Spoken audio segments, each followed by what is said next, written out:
These are the remnants of the old Wilberforce University fountain, once the center of activity on the campus and a symbol of its origins on the grounds of the Tawawa Springs. The property borders Massey Creek, a major tributary of the Little Miami River. Hallie Quinn Brown described the creek as a turbulent stream twisting through the valley between high hills to find its bed in the hard gray of dolomite rock. The land, she wrote, was fine, undulating farm country, striking in its unusual beauty and lush foliage. Purchased for the establishment of Wilberforce University in 1856, the property consisted of 52 acres of wooded land, abundant with water supplied by numerous mineral springs. A large ravine and graceful slopes in the back of the main building created a sharply defined and beautiful setting for the newly established institution. The grounds were shaded by forest trees of every variety native to Ohio and lush evergreens. Before the turn of the century, on either side of the campus were 2 rows of frame cottages, 10 in number, used chiefly by students and families who came to Wilberforce to educate their children. In this portrayal of student life in the 1880s, School Days of Wilberforce, circa 1892, former Wilberforce president Reverdy C. Ransom wrote, "It is most invigorating to take an early morning stroll through the grounds and drink in the pure air and the purer water, which bubbles up in the springs every moment fresh from the bowels of the earth." With most students busy studying and working to pay for tuition and board, little free time was available. The hours of intermission, Ransom wrote, were spent in many different ways. Some devoted these hours to general reading, spending time in the library or reading rooms. Others devoted the time to outdoor exercise. And there was an amphibious crowd who on bright days spent this time drinking water. Ransom continued, "The pump from which drinking water is obtained is situated in the middle of campus. Here many would often resort and tarry long, ostensibly to drink, but in fact to exchange a few words with the opposite sex.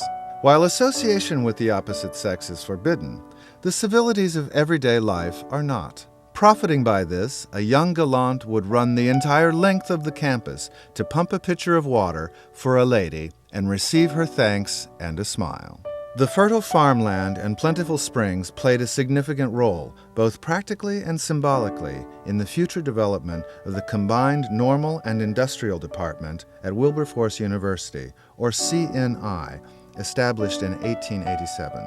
The CNI, which later became Central State University, from its inception saw agricultural education and practical training as an integral part of its mission. Since before the turn of the 20th century, the department's Division of Agriculture offered majors in agriculture science, agricultural education, animal husbandry, and horticulture.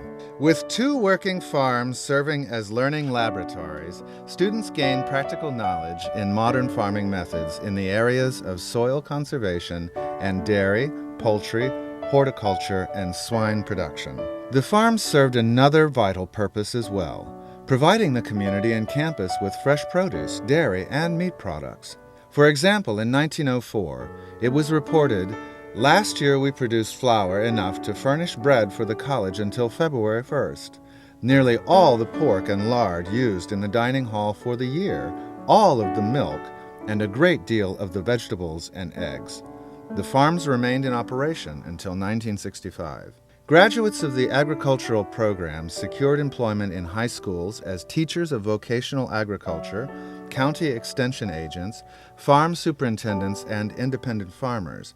This program continued until the mid-1960s, re-emerging in 1987 as water resource management. Water and environment are central to agriculture and conservation, and with this in mind, the university worked with the state of Ohio in the mid-1980s to develop a program related to water resources. In 1987, the state formally established the International Center for Water Resources Management, ICWRM, at Central State University, with the stated mission to improve the management of water resources of Ohio and emerging nations. An environmental engineering major was added in 2009.